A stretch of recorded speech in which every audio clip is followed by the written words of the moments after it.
반갑습니다, 여러분. 멀리서 왔는데요. 항상 말씀 전하기 전에는 많이 긴장되는 것 같습니다. 그래도 여러분들을 만나게 돼서 참 기쁜 것 같아요. 기차를 타고 오는데 조금 여행하는 기분이 들더라고요. 말씀을 전하러 가는 기분보다는. 날씨가 참 우선 좋았고, 이렇게 부산에서 대전역까지 오는 그 창밖으로 보이는 가을의 이런 전경들을 보면서 아름답다, 좋은 날이다. 그리고 참 모이기 쉽지 않은 상황 속에 있지만 또 이렇게 말씀 안에서 여러분들과 교제할 수 있게 돼서 감사하다 하는 마음으로 여기 이 자리에 서게 되었습니다. 잠깐 기도하고 주님의 말씀 함께 듣겠습니다. 참 좋으신 아버지 하나님, 감사합니다. 우리를 하나님의 자녀로 불러주시고 오늘 이 자리에 어려운 상황 속에 있지만 주님을 기대함으로 우리가 함께 모였습니다. 살아계신 주님 말씀해 주시고 우리를 위로해 주시고 우리를 책망해 주시고 하나님의 자비와 사랑으로 우리를 일으켜 세워 주시옵소서. 감사드리며 예수 그리스도의 이름으로 기도드립니다. 아멘. 저는 오늘 예수 그리스도의 교회로 사는 길, 예수 그리스도의 교회로 사는 길이라는 제목으로 여러분과 함께 하나님의 말씀을 나누려고 합니다. 여러분께서 잘 아시는 것처럼 에베소서라는 이 책은 바울이 에베소 지역, 오늘날의 터키 서쪽에 있는 에베소 지역에 있는 성도들에게 보낸 편지입니다. 이 편지는 크게 두 부분으로 구성되어 있는데 6장 가운데 앞쪽인 첫째 장, 둘째 장, 세 번째 장은 하나님께서 교회를 세우기 위해서 행하신 일이 무엇인지를 소개하고 있습니다. 하나님께서 교회를 세우기 위해서 하신 일을 1에서 3장에서 소개하고 있고 4에서 6장에서는 하나님의 손으로 세워진 그 교회가 어떠한 모양으로 이 세상 가운데 서야 되는지를 서술하고 있습니다. 여러분은 교회를 어떻게 정의하고 계신가요? 오늘날 이런 사회 분위기 속에서 교회가 어떤 곳입니까? 라고 질문한다면 사람들마다 저마다 자기가 생각하는 교회에 대한 정의를 내릴 것 같습니다. 바울에 따르면 이 교회란 하나님, 예수님 그리고 성령님의 사역을 통해서 만들어진 예수 그리스도의 충만한 몸입니다. 하나님께서 하신 일이 있습니다. 하나님께서는 창세 전에 이 세상이 있기도 전에 이 교회라는 공동체를 생각하셨습니다. 그리고 하나님께서는 예정하셨고 그리고 교회를 아들로 삼기로 작정, 마음 먹으셨습니다. 하나님께서 이 계획을 이루실 때 누구를 통해서 이루셨는데 그 누구가 누구냐면 바로 예수 그리스도이십니다. 그래서 여러분 바울의 글을 읽어 나가실 때 정말 중요한 표현이 그리스도 안에서라는 이 평범해 보이는 표현입니다. 예수 그리스도 안에서. 왜요? 예수 그리스도 안에서 교회는 그분과 함께 죽었고 예수 그리스도 안에서 그분과 함께 살아난 공동체이기 때문입니다. 에베소서 2장 10절 말씀해 보시면 우리는 그가 만드신 바라 그리스도 예수 안에서 선한 일을 위하여 지으심을 받은 자니라고 말씀하고 있습니다. 예수 그리스도 안에서 성령의 역사로 말미암아 그분의 죽음과 부활이 우리의 죽음과 부활이 되었다라는 것입니다. 다시요 여러분, 오늘 우리가 그리스도의 몸으로 이 자리에 모여 있습니다. 어떻게 이렇게 신비스러운 일이 가능하게 된 것일까요? 성령의 특별한 역사로 수많은 사람 가운데 하필 우리를 택하셨고 그리고 놀랍게도 그리스도께서 지금 저기 하나님 보좌 우편에만 앉아 계신 것이 아니라 하나님의 성령으로 지금 이 자리에 저와 함께 여러분과 함께 지금 이 자리에 거하고 계신다는 것이 우리의 입술로 고백되어지게 되었다는 사실입니다. 성령께서 하시는 일이 있습니다. 성령님은 우리가 이런 하나님의 말씀을 깨닫게 해주시고 이해하게 해주시고 진정 믿음으로 고백할 수 있도록 도와주시는 분이십니다. 하나님에 대한 말씀의 오해로 믿음이 흔들릴 수 있습니다. 그리고 고난 가운데 우리의 믿음이 약해질 수도 있습니다. 그러나 감사한 것은 성령 하나님께서 우리가 끝까지 하나님의 사람으로 경주를 마칠 수 있도록 끊임없이 우리를 격려해 주시고 위로해 주시고 때로는 책망해 주신다라는 것입니다. 제가 굳이 하나님의 교회를 이렇게 하나님의 이름, 예수 그리스도의 이름, 성령님의 이름으로 나누어 설명한 이유는 교회가 어떤 한 인간의 아이디어로 생겨난 공동체가 아니라 창조주 하나님의 계획 속에 세워진 삼위일체 하나님의 작품이기 때문입니다. 여러분, 에베소서 1장부터 3장까지의 말씀이 교회가 무엇인지에 대한 교리를 다루고 있다면 4에서부터 6장까지의 말씀은 이 교회가 어떠한 모양으로 살아가야 되는지에 대한 윤리적인 부분을 다루고 있습니다. 여러분, 바울이 1에서 3장에서는 신학자라면 신학자로서 교회가 무엇인지에 대한 교리를 서술하고 있다면 4장에서부터 6장까지는 에베소 교회를 목회하는 목회자로서 성도들이 어떻게 이 세상 가운데 살아가야 되는지에 대한 삶의 방향을 제시하고 있다는 것입니다. 여기 제가 한 가지 강조하고 싶은 포인트가 하나 있습니다. 바른 교리 뒤에 바른 신앙생활이 위치한다는 것입니다. 오늘 예배 전에 광고를 통해서 슬기로운 예배 생활 이런 광고를 나누었습니다. 그런데 이런 슬기로운 우리의 예배 생활이 모여야 우리가 하나님의 백성이 되는 것이 아니라, 다시 말해서 신앙생활을 잘하는 사람들이 하나님의 자녀가 되는 것이 아니라 하나님의 무한한, 하나님의 무궁한, 하나님의 말로 다 할 수 없는 그 자비가 우리에게 부어져서 우리가 그분의 교회가 되었기에 이제는 우리가 바른 신앙생활로 살아야 된다라는 것입니다. 내면이 바뀌지 않은 사람이 깨끗한 옷을 입는다고 해서 그 사람의 존재가 바뀐 것은 아닙니다. 헤르만 바빙크라는 신학자가 이런 이야기를 해요. 좋은 나무여야만 좋은 열매를 맺는다. 너무나 근본적인 이야기입니다. 그런데 오늘 그리스도인들이 이것을 놓칠 수 있습니다. 좋은 나무가 되어야 좋은 열매를 거두는 것인데 마치 존재가 변하지 않은 사람이 좋은 열매를 거두는 것처럼 행하고 있다면 그것은 율법주의적인 신앙생활이 될 수 있다는 것이죠. 자, 이런 점에서 오늘 우리가 살펴볼 이 말씀은 이미 교회가 된 사람들에게 해당되는 말씀입니다. 바울이 에베소서 2장의 전반부에서 이런 이야기를 합니다. 에베소 성도들이여, 당신들은 허물과 죄로 죽었던 사람들입니다. 여러분, 성도들에게 편지를 보내면서 바울이 자신의 편지를 받는 성도들의 정체성을 어떻게 규정하고 있습니까? 여러분들은 이미 죽었던 사람들입니다. 죄와 허물로 죽었다라고 이야기하고 있습니다.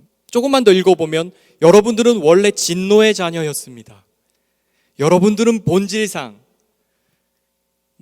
문제를 일으켜서가 아니라 날 때부터 태생적으로 죄라는 유전병 아래서 태어나서 육체의 욕심을 따라 생활하는데 익숙했던 사람이었다라는 것이죠. 여러분, 하나님의 은혜가 얼마나 놀랍습니까? 본질상 진노의 자녀를 그리스도 예수 안에서 다시 살리신 것입니다. 마치 하나님께서 흙으로 아담과 하와를 빚으시고 아담의 코에 생기를 불어넣어 주셨을 때 아담이 진짜 생령이 되었던 것처럼 이 땅에 살아있는 듯 보였던 그 죽은 존재들에게 하나님께서 찾아오셔서 그리스도 안에서 새로운 생명을 불어넣어 주셔서 우리가 이제는 새로운 생명을 가지고 이 땅을 살아가게 되었다라는 것입니다.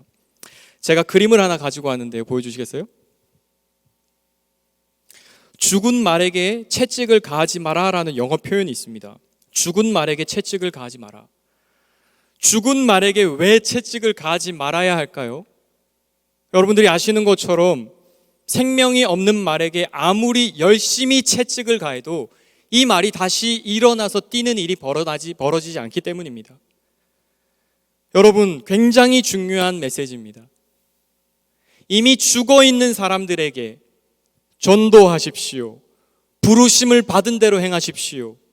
교회에 몸을 세우기 위해 봉사하십시오. 세상의 유혹에 빠지지 말고 새 사람을 입으십시오. 분노를 품지 말고 선을 행하십시오. 본질상 진노의 자녀들, 이미 죽어 있는 하나님의 생명이 없는 자들에게 이 명령은 불가능한 명령이라는 것입니다. 여러분, 우리가 어떻게 주님의 말씀에 순종할 수 있습니까? 우리는 그리스도 예수 안에서만 순종할 수 있습니다. 그래서 예수님께서 요한복음 15장 5절에 이런 말씀하신 것입니다. 너희가 나를 떠나서는 아무것도 할 수 없느니라. 포도나무 되시는 그리스도에게 연결된 사람들만이 그리스도의 열매를 삶에서 거둘 수 있다라는 것입니다. 오늘 저와 여러분에게 주시는 명령은 크게 세 가지입니다. 세 가지의 말씀을 여러분에게 나눠드리려고 하는데요. 첫 번째는 주의 깊게 살펴보라. 두 번째는 주님의 뜻을 이해하라. 세 번째는 성령 충만하라. 15절 말씀에 보시면 바울이 지금 성도들에게 이렇게 권면하고 있습니다. 이건 명령입니다.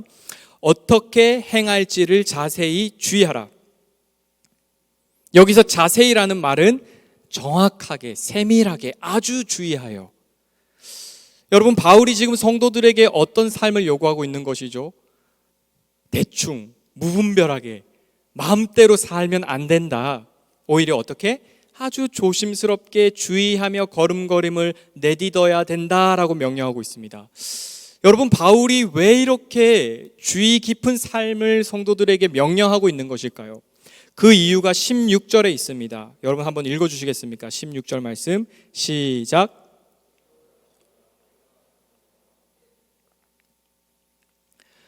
왜 에베소 성도들이 주의 깊게 살아야 할까요? 바울이 그 이유를 이렇게 설명합니다. 왜냐하면 때가 악하기 때문입니다. 한글 성경에는 빠져 있지만 영어 성경과 헬라어 원어 성경에는 접속사가 들어가 있습니다. 왜냐하면. 왜 이렇게 조심스럽게 주의하며 살아야 되죠? 너무나 숨이 막힐 것만 같은데요, 목사님? 그렇지 않습니다. 바울은 이렇게 이야기합니다. 아니요. 여러분들은 주의를 기울여야 합니다. 왜냐하면 지금 이 세상이 생각보다 더 무시무시한 곳이고 악하기 때문입니다. 에베소서 6장 13절에서도 바울이 이렇게 명령하죠. 하나님의 전신갑주를 취하라. 이는 악한 날에 너희가 능히 대적하고 모든 일을 행한 후에 서기 위함이라. 바울은 성도들에게 그 시대를 이렇게 설명합니다. 악한 날, evil day. 갈라디아서 1장 4절에서도 바울은 이렇게 말씀했습니다. 그리스도께서 하나님 곧 우리 아버지의 뜻을 따라 악한 세대에서, 악한 시대에서 우리를 건지시려고 우리 죄를 대속하기 위하여 자기 몸을 주셨으니. 여러분, 바울이 왜 그 시대를 악한 시대로 생각하고 있을까요? 여러분, 바울이 매사에 부정적인 사람이라서 성도들에게 그 시대를 부정적으로 보라고 명령한 걸까요?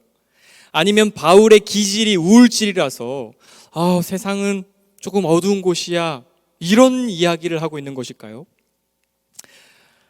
아니면 바울이 너무나 사역하면서 수모를 많이 당해서 고생당해서 그가 지금 이렇게 이야기하는 걸까요? 그렇지 않습니다. 바울이 지금 성도들이 살아가는 그 시대를 악한 시대라고 말씀한 이유는 조금 더 큰 맥락에서 보면 바울은 하나님 나라 안에서 벌어지고 있는 영적인 전쟁을 이해하고 있었기 때문입니다. 여러분이 잘 아시는 것처럼 이 전쟁의 기원은 창세기 3장입니다. 아담과 하와가 하나님의 말씀에 불순종해서 죄가 이 세상에 유입되었습니다. 그리고 어떤 일이 벌어졌습니까? 이 세상에 하나님의 나라만 있는 것이 아니라 하나님의 나라와 함께 그 하나님의 나라를 대적하는 마귀의 나라가 탄생하게 되었습니다. 창세기 3장 15절 최초의 복음이라고 불리는 그 말씀에 보면 여자의 후손과 뱀의 후손의 이야기가 이제 서술되기 시작합니다. 하나님 백성 라인과 하나님 나라 바깥에 있는 라인 두 계보가 이제 하나님 나라 역사 속에 같이 흘러가는 것이죠. 계속되는 싸움입니다. 구약 성경에 이런 본문을 만나면 참 당혹스럽죠. 하나님께서 이스라엘 백성들에게 이렇게 명령하십니다. 가나안 땅에 들어가서 살아있는 모든 생명을 모두 죽여라. 윤리와 도덕으로 이것을 이해할 수 있습니까? 갓난아기를 어떻게 죽이죠, 하나님? 여호수아서에 들어있는 이 가나안 정복 전쟁이 가지는 의미가 무엇이죠? 그 땅에 가득한 죄의 잔이 찾아 하나님께서 하나님의 백성들을 통해서 그 땅을 공의로 갈아엎으시는 장면입니다. 구속 역사 속에서, 구원의 스토리 속에서 장차 하나님께서 이 세상 가운데 행하실 일을 미리 보여주는 장면입니다. 오늘 우리 찬양 속에도 나왔고 기도 속에도 나왔습니다. 언젠가 완벽하게 이루실 새 하늘과 새 땅의 미리 보기죠. 죄가 완전히 소멸되고 그 땅에, 하나님의 땅에 하나님의 백성들이 예배 문화를 세우고 새 하늘과 새 땅에서 영원히 왕노릇하며 살아가는 그 미리 보기로 구약 성경이 이 장면을 보여주셨다라는 것입니다. 바울이 지금 설명하고 있는 이 에베소 교회 성도들은 이 말씀을 어떻게 이해해야 될까요? 신약 시대에 와서는 이 영적인 전쟁의 개념이 조금 달라졌습니다. 바울이 이렇게 설명합니다. 여러분은 혈과 육이 아니라 통치자들과 권세들과 이 어둠의 세상 주관자들과 하늘에 있는 악한 영들을 상대합니다. 여러분, 이제 더 이상 우리는 물리적인 전쟁으로 하나님의 나라를 세워가는 것이 아닙니다. 여러분, 우리가 하나님의 나라를 위해서 총칼을 들고 싸우는 것이 아니라 이젠 영적 전쟁입니다. 하나님의 전신갑주로 말씀과 기도와 구원의 방패와 믿음의 투구를 쓰고 싸워나가는 것입니다. 이런 관점에서 오늘 저와 여러분의 일상이 좀 새롭게 보여야 합니다. 영적 전쟁터입니다. 우리의 교회, 여러분이 예배당 바깥으로 나가는 저 세상에 나갈 때 바울이 에베소 교회 성도들에게 준 이 권면을 한번 떠올려 보십시오. 2020년 여전히 이 역사의 현장 속에 하나님의 나라와 세상에 하나님을 대적하는 나라가 다투고 있다는 것입니다. 그래서 16절에 보시면 바울이 이렇게 명령을 이어갑니다. 세월을 아끼라. 여러분, 이것은 또 다른 명령이 아닙니다. 여러분 잘 따라오고 계시죠? 주의 깊게 행하라. 그게 방법이 뭐냐? 세월을 아끼라라는 동사를 이렇게 붙여놓은 것입니다. 어떻게 주의 깊게 살아야 할까요? 세월을 아끼라라는 것입니다. 세월을 아끼라라는 말이 무엇일까요? 이것은 시간을 아껴 쓰십시오. 계획적으로 살아가십시오. 자기 관리를 철저하게 하십시오 정도의 뉘앙스의 말씀이 아닙니다. 많은 영어 성경이 이 본문을 이렇게 번역했습니다. 기회를 사십시오. 혹은 시간을 최대한 활용하십시오. 그런데 여러분, 기회를 놓치지 않는 것만큼이나 정말 더 중요한 게 뭐죠? 내게 주어진 그 기회를 진짜 효율적으로 사용하는 것입니다. 예배할 수 있는 기회가 주어졌다고 해서 그 모든 예배가 성공적인 것은 아닙니다. 기도할 수 있는 기회가 주어졌다고 해서 모든 기도회 자리가 성공적인 것은 아닙니다. 여러분, 기회를 사라라고 할 때 이 사라라는 동사가 원어적 의미가 뭐냐면 구속하다라는 단어입니다. 구속하다. 시간을, 세월을 구속하십시오라고 명령하고 있는 것입니다. 무슨 의미죠? 이 단어는 상인들이, 장사하시는 분들이 좋은 상품을 사기 위해 수고하고 애써서 좋은 상품을 얻어낼 때 사용했던 단어입니다.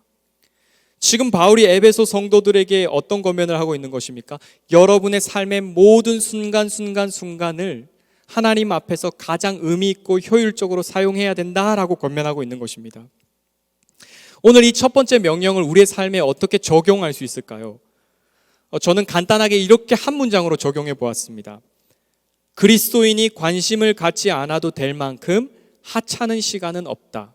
다시요. 그리스도인이 관심을 갖지 않아도 될 만큼 하찮은 시간은 없다. 저와 여러분의 인생 속에, 일생 속에 조금은 신경 쓰지 않아도 될 만한 그 영역이 존재하지 않는다라는 것입니다.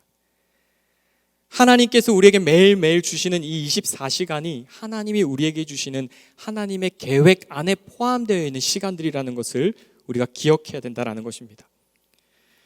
바로 이 말씀 때문에 우리의 일상이 의미가 있어지는 것입니다. 특별한 일을 해서가 아니라, 특별한 자리에 있어서가 아니라 교회가 되었다면 여가 생활조차, 친구들과 함께 차를 마시는 시간조차, 공부하는 시간조차, 직장에서 수고하는 시간조차 모든 시간이 구속해야 되는 하나님의 시간이 되는 것이다 라는 것입니다. 두 번째 명령으로 넘어가 보겠습니다. 우리 17절 말씀을 같이 한번 읽어보겠습니다. 17절 말씀 시작.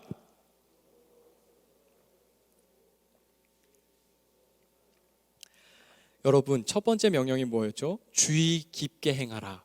그런데 이 주의 깊게 행하라는 명령은 두 번째 명령과 분리되지 않습니다. 붙어 있습니다.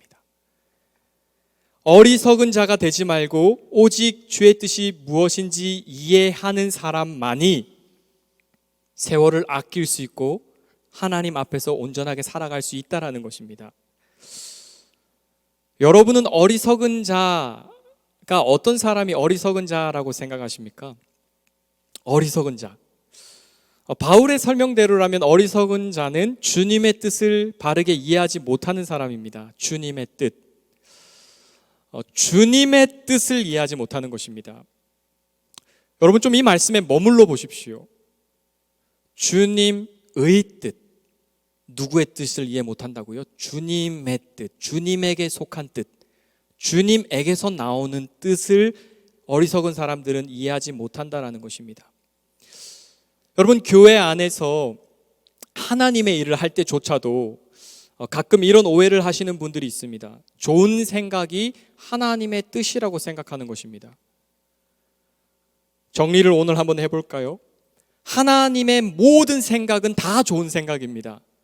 하지만 저와 여러분의 좋은 생각은 하나님의 뜻이 아닐 수 있습니다. 여러분, 하나님께서 아브라함에게 아들을 주시겠다고 약속하셨고 그 아들을 통해서 큰 민족을 이루겠다고 약속하셨습니다. 그런데 이게 웬일입니까? 아브라함이 자기 몸에서 난 아들이 없습니다. 후사가 없어서 고민하고 있는데 사라가 좋은 아이디어를 제안합니다. 여보, 내게 여종이 있는데요, 이 여종과 잠자리를 청하고 당신의 대를 이어가세요. 여러분, 이것이 어떤 생각입니까? 좋은 생각입니다. 고대 근동에서 여인에게 있어서 여종을 취한다라는 것은 일종의 생명보험이었습니다. 여자가 아이를 낳지 못하면 큰일 난 것입니다. 그런데 자신의 여종을 통해서 남편의 대를 이을 수 있는 것이 일종의 여인에게는 안전망이었던 것입니다. 그 시대의 모든 사람들이 그러했던 것처럼 사레가 아브라함에게 그 제안을 한 것입니다. 아브라함이 이것을 들어보니까 굉장히 좋은 생각이었습니다. 당신의 생각 괜찮은데? 오케이. 하나님께서 뭐라고 말씀하십니까? 그건 내가 너에게 주려고 약속한 그 씨가 아니야. 난 너에게 이삭을 예배했지 이스마엘을 예배한 것이 아니라 하나님의 뜻이 아니었다라는 것입니다. 여러분, 그렇다면 이 주님의 뜻은 누가 가지고 있는 것일까요? 이것은 주님에게 속해 있는 사람들만이 가지고 있는 것입니다. 에베소서의 언어로 좀 표현해 보면 주님의 뜻은 어둠 속에 있는 사람들이 절대로 이해할 수 없는 것이죠. 어리석은 사람들은 절대로 하나님의 뜻을 이해할 수 없습니다. 한 예로 사무엘서에 등장하는 사울 왕 같은 캐릭터입니다. 여러분, 사울 왕이 하나님의 말씀을 들었습니다. 아말렉과의 전투에서 전리품을 취하지 말고 모두 다 진멸해라. 진멸하라라는 이 명령은 사람과 물건을 완전히 취해서 하나님께 완전히 바치라는 것입니다. 완전히 바치는 것이 중요합니다. 그런데 사울 왕이 아말렉과 전쟁할 때 어떤 자세를 취했습니까? 좋은 것을 남기기 시작합니다. 건강해 보이는 가축도 남기고 적장도 남겨둡니다. 사울은 전쟁에서 자기가 보기에 좋은 것을 다 취해 넣습니다. 여러분, 이게 바로 어리석음입니다. 하나님의 말씀의 뜻, 하나님의 말씀의 뉘앙스, 하나님의 마음과 의지를 헤아리지 못하고 그저 자신이 보기에 좋은 대로만 행하는 것입니다. 지혜의 근원을 이렇게 무시하는 사람은 절대로 지혜자가 될 수 없습니다. 여러분, 성경 전체가 보여주는 어리석은 사람은 어떤 사람일까요? 하나님의 존재를 부정하는 사람입니다. 반면 지혜로운 사람은 주님의 뜻을 이해하는 사람입니다. 어떤 사람이 지혜로운 사람이냐? 에베소서 5장 10절에서 바울이 이렇게 이미 말씀했습니다. 주를 기쁘시게 할 것이 무엇인가 시험하여 보라. 새 번역 성경으로 읽어보면 주님께서 기뻐하시는 일이 무엇인지를 분별하십시오. 교회로 산다라는 것이 무엇을 의미할까요? 하나님께서 기뻐하시는 일이 무엇인지, 하나님께서 기뻐하시지 않는 일이 무엇인지를 분별하는 것입니다. 교회는 주님의 마음을 이해해서 그분의 뜻대로 행하는 종이 되어야 된다라는 것입니다. 여러분, 하나님의 지혜에 대해서 또 생각해 보았습니다. 하나님의 지혜. 여러분, 하나님의 지혜란 하나님의 지식을, 하나님에 관한 지식을 가지고 있습니다. 그런데 하나님의 지혜는 하나님의 지식을 가지고 있지만 하나님의 지혜가 없는 하나님의 지식은 존재합니다. 그러니까 하나님에 대해서 많이 알지만 하나님의 지혜가 없을 수 있다라는 겁니다. 얼마 전 가디언이라는 영국 신문에서 이런 제목의 기사가 떴습니다. 아동 학대 사진으로 징역형을 선고받은 옥스포드 교수. 주스텐이라고 불리는 구약 교수가 자신의 컴퓨터에 28,000장이 넘는 아동 포르노 사진을 보관하고 있다가 적발되었다고 합니다. 스트라스부르크의 사이버 수사팀이 이 사람의 흔적을, 인터넷 흔적을 추적했는데 무려 6년이라는 시간 동안 아동 포르노 사진을 지속적으로 다운로드해서 보관해 왔다고 합니다. 이 사건이 왜 조금 놀라운 사건이 되었냐면 그는 세계적인 구약 학술지의 유명한 편집장이었기 때문입니다. 다시 말해서 적어도 구약 성경에 대해서는 저와 여러분과는 비할 수 없는 엄청난 지식을 가지고 있었던 사람이었다라는 것입니다. 그런데 그가 언론과의 인터뷰에서 자신의 잘못을 시인하면서 이렇게 고백했습니다.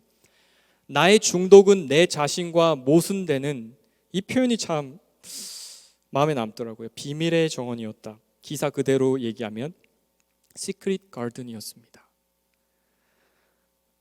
하나님에 대해서 수많은 지식을 축적하고 있지만 동시에 자신의 마음 깊숙한 곳, 그 하나님만 보실 수 있는 공간에는 비밀스러운 정원을 가지고 있었고 가질 수 있었다라는 것입니다. 저와 여러분에게서도 일어날 수 있는 일이겠죠. 그러나 여러분, 성경이 말하는 하나님의 지혜는 무엇입니까? 하나님의 지혜는 우리로 하여금 악에서부터 떠나게 하는 지혜입니다. 성경이 말하는 지혜는 단순히 세상의 지식이 아니라 하나님을 마음으로 인격적으로 공경하고 높여드리는 지혜입니다. 그래서 여러분, 잠언을 읽어보면 잠언은 이제 지혜서인데요. 잠언을 읽다 보면 지혜를 인격화, 마치 사람처럼 표현합니다.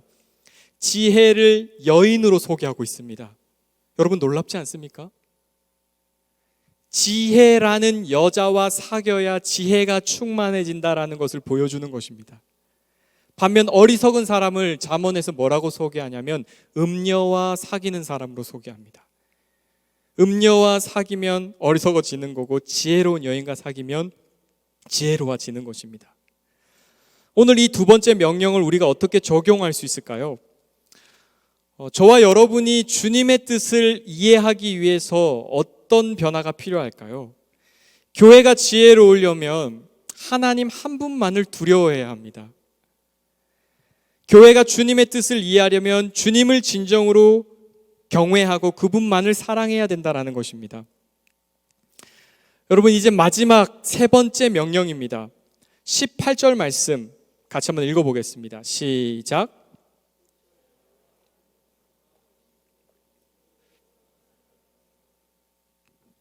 예전에 사역할 때 한 청년이 저에게 이렇게 질문하더라고요. 목사님, 술에 취하면 안 되는 이유가 무엇입니까? 만약 술에 취하지 않아야 되는 이유가 중독과 관련된 이유라면 커피에 중독된 사람들은 커피에 중독되지 말라고 해야 되는 거 아닙니까? 그 친구가 저는 궤변을 늘어놓는다고 생각했지만 적절하게 대꾸는 하지 못했습니다. 여러분, 어떻게 생각하십니까? 오늘 바울이 에베소 교회 성도들에게 술에 취하면 안 된다라고 말할 때 이 술 취함은 우리가 알코올 성분이 들어가 있는 그 음료수를 먹지 말라는 명령일까요? 여기서 술 취함은 이 단어가 바울의 다른 서신에서도 똑같이 기록되어 있는데요. 우리가 가볍게 생각하는 것처럼 음료수를 마시는 그런 의미가 아닙니다.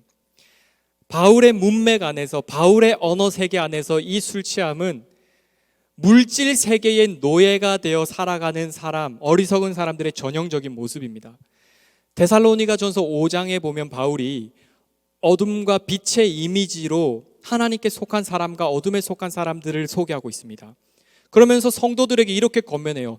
잠자지 말고 깨어 있으십시오. 여러분, 이 말씀이 문자 그대로 밤에 잠자지 말라는 것입니까? 그렇지 않습니다. 영적으로 깨어 있어야 된다라고 권면하는 것입니다. 그러면서 이렇게 바울이 이어갑니다. 술에 취하는 사람은 주로 밤에 취한다라고 표현합니다. 한밤에만 술을 먹는다라는 것이 아니라 영적으로 어두운 그 밤에 취한다라는 것입니다. 바울이 오늘 술 취함을 이렇게 해석했습니다. 술 취함은 방탕함입니다. 여러분, 방탕함이라는 이 단어의 의미가 무엇입니까? 두 가지 의미를 가지고 있습니다. 방탕함이라는 것은 무절제한 삶의 모습을 말합니다. 방탕함은 무절제함입니다. 여러분, 술에 취해 보셨습니까? 위험한 이야기인가요? 여러분, 술에 취한 사람을 보셨습니까? 우선 혀가 꼬여서 말을 제대로 하지 못하고, 술에 잔뜩 취한 사람은 길거리에서 잠을 청하기도 합니다. 또 술에 너무 취하신 분들은 길거리에서 볼일을 보기도 합니다. 어리석은 모습이고 부끄러운 모습이고 사실 말도 안 되는 행동입니다. 그런데 어떻게 이런 일이 벌어질 수 있을까요? 하나님께서 허락하신 이성이 마비가 되어서 무절제한 삶의 모양으로 드러나게 되는 것입니다. 지난주에 뉴스 기사에 보니까 영국에 있는 어떤 두 젊은이가 낮술에 취해서 셀카를 찍다가 벼랑 끝에 떨어져서 죽는 사건이 있었습니다. 술 취함이 그렇게 단순한 문제가 아니라는 것입니다. 술에 취해서 운전을 해서 일어나는 일들을 여러분이 잘 알고 계십니다. 그런데 여러분, 방탕함의 또 다른 의미가 뭐냐면 이것이 참 중요한 것 같습니다. 한마디로 낭비되는 삶을 말합니다. 낭비되는 삶. 똑같은 단어가 어디 쓰여 있냐면 누가복음 15장에 아버지의 재산을 미리 받아서 나가서 놀다 온 그 둘째 탕자 이야기에 이 단어가 사용되고 있습니다. 아버지에게 재산을 요구했습니다. 그리고 아버지, 유산 주십시오. 유산 들고 먼 나라에 가서 흥청망청 즐겼습니다. 신나게 놀고 먹고 마시며 재산을 완전 탕진해 버렸습니다. 여러분, 탕자의 삶이 보여주는 전형적인 특징이 무엇입니까? 낭비입니다. 세월을 아끼지 않습니다. 여러분, 방탕한 삶을 살아가는 사람 가운데 세월을 아끼고 주의를 기울이는 사람 있나요? 이것은 인생을 낭비하는 지름길이다라는 것입니다. 저는 이번에 청년들에게 말씀을 전했기 때문에 이 부분에 대해서 조금 더 살펴보고 싶었습니다. 많이 찾아보지도 않아도 되더라고요. 창세기에서부터 술이 나와 있는 스토리들을 살펴보니까 성경에서 술이 등장하는 스토리 가운데 긍정적인 이야기가 거의 등장하지 않습니다. 여러분, 온 세상이 멸망할 때 당대의 완전한 자라고 인정을 받았던 의인 노아가 홍수 사건 이후에 술에 취해서 벌거벗고 잠을 자다가 그 아들 함을 저주하는 사건의 빌미를 제공합니다. 롯의 딸들은 아버지와 잠자리를 청하기 위해 아버지에게 술을 잔뜩 먹여서 잠자리를 청합니다. 여러분, 우리가 그렇게 좋아하는 다윗, 부하의 아내를 취한 이후에 그가 어떤 행동을 했습니까? 우리아를 전장에서 불려들어서 우리아에게 술을 잔뜩 먹인 후에 집으로 돌려보내는 것입니다. 아무리 좋게 찾아보려고 해도 성경은 한결같이 이 술 취함에 대해서는 부정적으로 묘사하고 있습니다. 그런데 오늘 이 본문에서 술 취하지 말라보다 사실 바울이 더 방점을 찍어서 말하고자 하는 부분은 오늘 이 설교에서 가장 중요한 어조로 높은 목소리로 선포하는 말씀은 뭐냐면 성령으로 충만하라라는 것입니다. 여러분, 술 취하지 마십시오라고 하는 정도의 소극적인 명령이 아니라 여러분은 오직 성령의 충만을 받아야 합니다라고 명령하고 있는 것입니다. 여러분, 성령의 충만을 받는다라는 것이 어떤 의미입니까? 이것은 하나님의 영으로 충만하라라는 것입니다. 오늘 이 자리에 이미 거듭난 하나님의 생명을 소유하신 분들에게 바울이 또 성령을 받아야 됩니다라고 명령하고 있는 것이 아닙니다. 고린도전서 3장 16절 말씀에 보면 너희는 너희가 하나님의 성전인 것과 하나님의 성령이 너희 안에 계시는 것을 알지 못하느냐. 여러분, 성령님이 어디 계십니까? 에베소 성도들 안에 거하고 계시고 지금 제 안에 거하고 계십니다. 그렇다면 성령의 충만을 받으라는 이 말씀이 무엇일까요? 내 안에 이미 거하고 계신 그 성령님이 더욱더 적극적으로 활발하게 일할 수 있도록 그분을 의식하고 의지하라라는 것입니다. 죽은 물고기를 떠올려 보시기 바랍니다. 죽은 물고기는 물살을 거슬러 올라가지 않고 그저 흘러가죠. 성도는 옛사람이 죽어서 성령의 음성에 귀를 기울여 주의 말씀에 따라 정말 자연스럽게 흘러가는 사람들입니다. 우리의 삶은 사실 억지스럽지 않습니다. 자연스럽고요, 품이 있고요, 질서 있고요, 멋있습니다. 사실 진짜 그리스도인들의 모습은 억지스럽지 않습니다. 옛날에 그 어둠에 속했던 사람이 죽고 새 옷을 입은 사람의 삶은 매력이 있습니다. 저는 그리스도인들이 이 세상 속에서도 얼마든지 멋있다라고 칭찬받을 수 있다고 믿습니다. 로이드 존스 목사님께서 이런 예를 드십니다. 집에 손님이 왔을 때 부모님이 아이들에게 이렇게 이야기하는 거예요. 얘들아, 손님이 오셨으니까 조금만 조용히 해줄래? 방 안에서 아이들이 놀다가 막 떠들고 싶고 소리를 내고 싶고 우당탕탕 놀고 싶은 거예요. 하지만 엄마가 하신 그 말씀, 지금 거실에 손님이 와 계시니까 우리가 조금 조용히 해야지. 성령으로 충만한 사람은 이미 모시고 있는 그 성령님을 조금 더 의식한다라는 것입니다. 술에 취한 사람처럼 제멋대로 움직이지 않는다라는 것입니다. 저는 이 말씀을 준비하면서 교회가 두 모습이겠구나라고 생각하게 되었습니다. 성령에 충만한, 성령에 붙들려 있는, 성령의 통제 아래 있는 교회와 성령의 손을 그저 막 놓으려고 몸부림치는 교회, 자기 목소리가 높고 하나님의 권위에 복종하지 않고 서로 다투고 복종하지 않는, 여러분 초대교회가 굉장히 부흥했습니다. 사도행전에 보면 하나님의 교회가 정말 흥왕하는 모습이 볼 수 있습니다. 말씀이 확장됩니다. 수천 명이 한 번에 회심합니다. 그런데 이런 교회의 부흥의 중심에 누가 있었습니까? 사도들이 있었습니까? 천만에요. 모든 부흥의 현장에 그리스도가 계셨습니다. 성령으로. 제가 지금 놀라운 말씀을 드리고 있습니다. 그리스도께서 십자가에 죽으시고 부활하시고 하나님의 나라의 일들을 가르쳐 주신 다음에 주님께 하나님이 계신 보좌 우편으로 승천하셨지만 그분의 영이 다시 오셨습니다. 그리스도가 어디 계십니까? 지금 성령으로 이 자리에 저와 함께 서 계신 것입니다. 교회가 약하다고요? 약하지 않습니다. 그리스도의 교회가 약하다고요? 약할 수 없습니다. 예수 그리스도의 교회는 절대로 망할 수도 없고 죽을 수도 없습니다. 그리스도의 교회니까요. 사도 베드로를 생각해 볼까요? 주님을 3번이나 부인했던 그 겁쟁이, 물론 풍랑이는 바다도 걸어봤지만 두려워서 의심해서 물에 빠졌던 그 사람.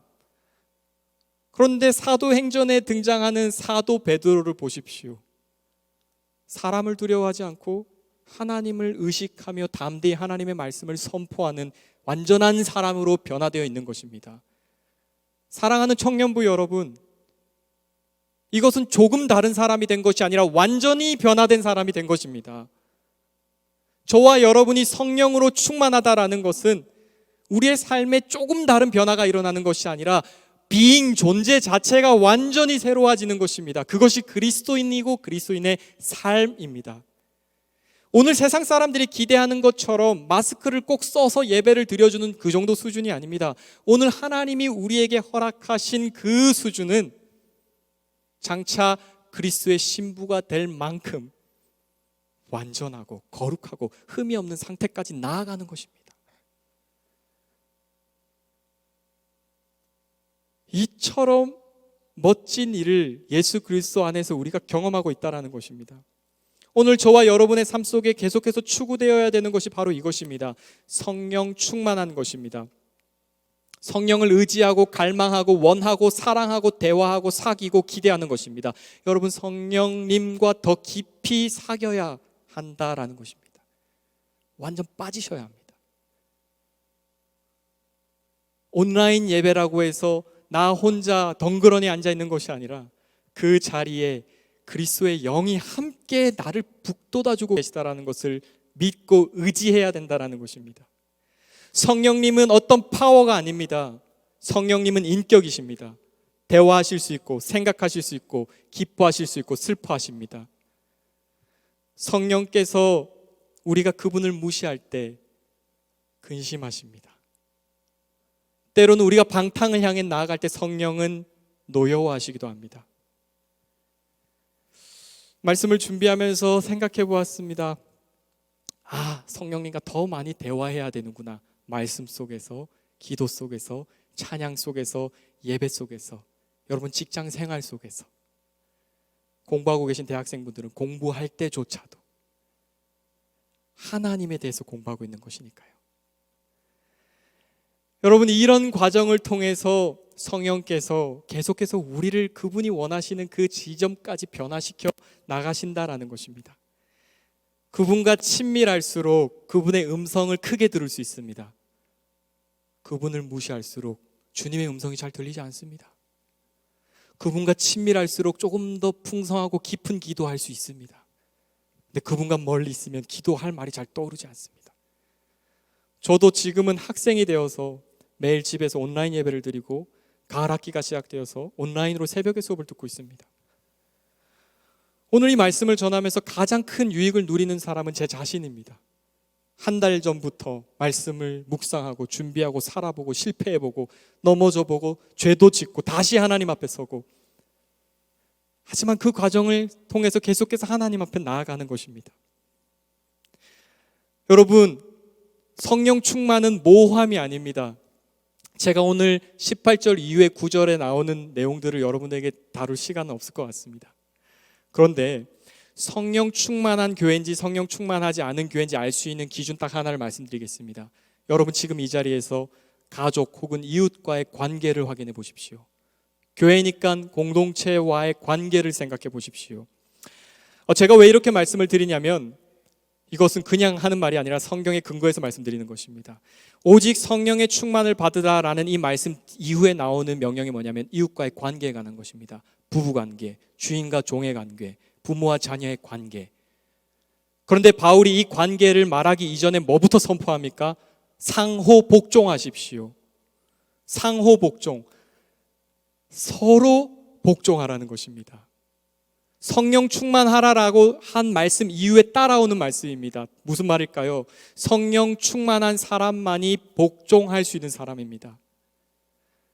여러분 아직 결혼 안 하셨죠?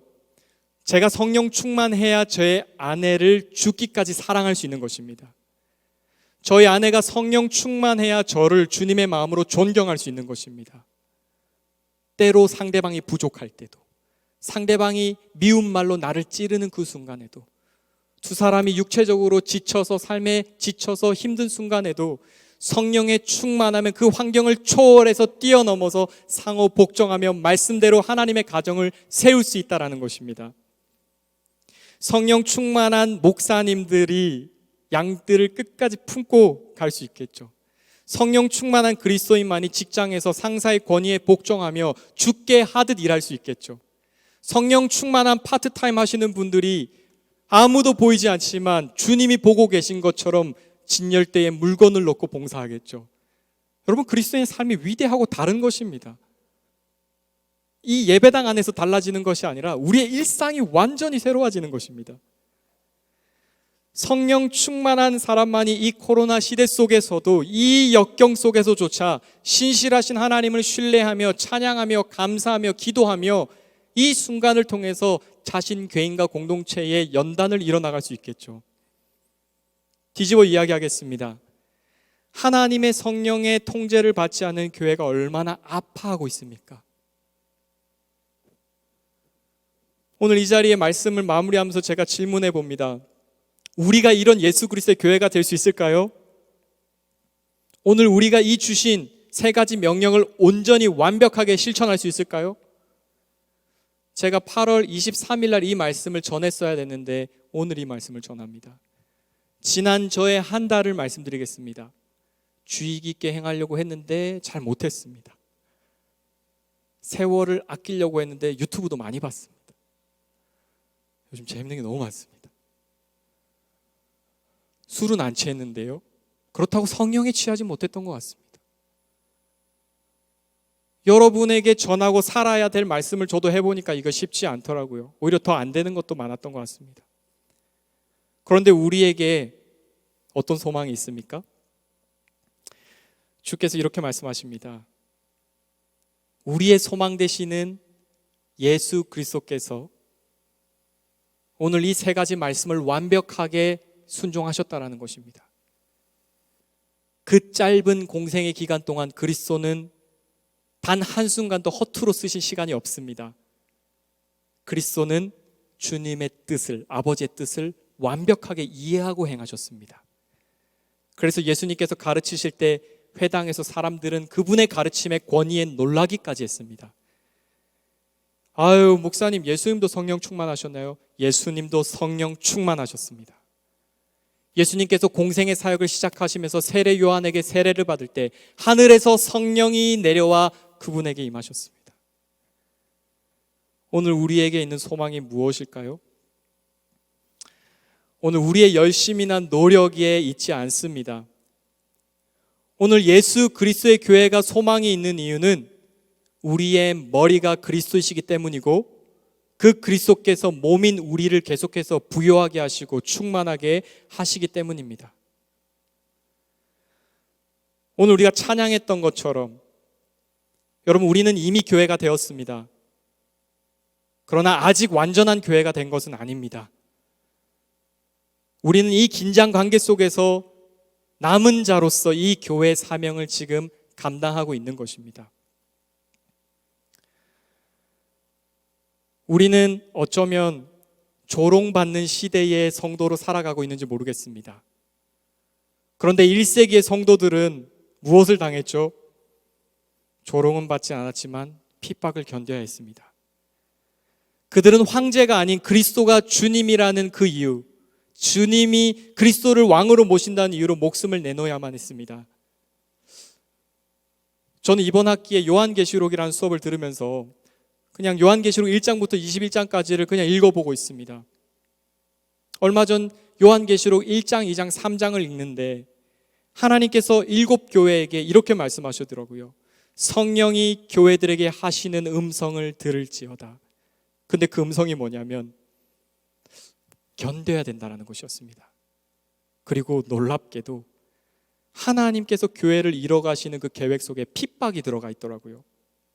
제가 그 말씀을 묵상하면서 성령 충만하면 조롱받지 않고 핍박받는 거구나.